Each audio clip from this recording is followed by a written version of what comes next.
Hey, what's up, everybody? I'm Jerry, and this is the Simply Cyber Report powered by LimaCharlie, the top cyber news stories you need to know about right now. EDR solutions are fantastic until they're not. Unfortunately, a novel technique has been developed by Or Yair, a security researcher, to weaponize the file deletion functionality of most enterprise quality EDR solutions to include ones like SentinelOne and Microsoft Defender. The clever approach here is identifying the two-step process most EDRs do when deleting malware. The first, detect the malware, and the second, delete the malware.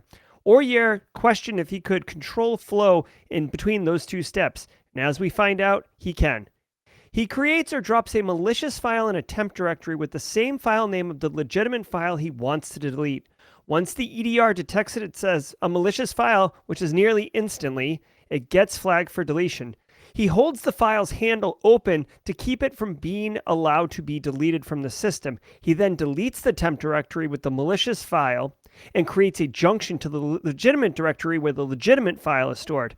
Upon reboot, the EDR finishes execution of its deletion of the malicious file, but actually deletes the legitimate file. The EDR executes with the highest privileges as well, so no file is safe from this technique. It is worth noting this was responsibly disclosed to the vendors, and not all EDR vendors are still vulnerable to this particular attack, but it would be worth verifying with your vendor or your client's product of choice. If you're running or you support small businesses that run F5 Big IP, Zyxel firewalls, Totolink and D-Link routers, and Hikvision cameras, be on the lookout for a Go-based malware named Zerobot in the wild. Zerobot's main goal is to make compromised endpoints participate in distributed denial-of-service attacks when needed. It runs like a worm as well, self-propagating across networks connected to infected devices, and can run Linux and Windows command. Initial access is achieved through software exploitation of 21 known vulnerabilities, mostly published in 21 and 22, with fewer vulnerabilities dating back to before 2018.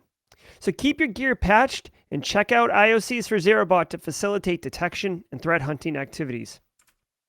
Be mindful of sus wireless access point splash pages that could be delivering malware.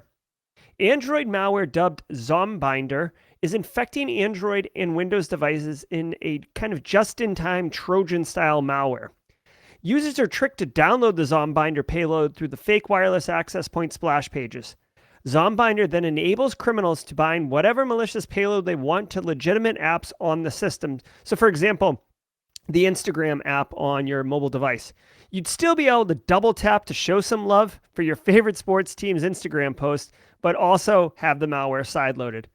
A notification does pop up when loading infected apps regarding the need for a plugin to run, i.e. like the sideloading of the malware, but I could easily see people clicking right through that. Current instances in the wild are seeing Ermac payloads being bound to victims, which is a malware capable of keylogging, data exfil, and basic info stealing. MuddyWater, an Iranian-based APT, has been pushing hard with remote administration tooling as an initial payload to ease compromise and establishing of persistence on victim machines. A favorite of many a threat actor recently, remote administration solutions used by many MSPs works for malicious purposes as well. Solutions such as remote utilities and Screen Connect were popular, but have since fallen off in place of the new one, Synchro. Initial attack via spear phishing through a compromised corporate email with an HTML attachment with a link to the Synchro payload. And because it's a compromised corporate account, the victims are falling at a higher attack rate because of the trust that they implicitly put with who the sender is. While not particularly sophisticated attack or anything novel or new, note that there is an uptick in the use of remote administration solutions as part of the Cyber Threat Actors Toolkit. Remember to check out simplycyber.io/streams to get longer form, deeper dive cyber threat briefings every weekday morning. I'm Gerald Ozier from Simply Cyber. Consider yourself armed with knowledge.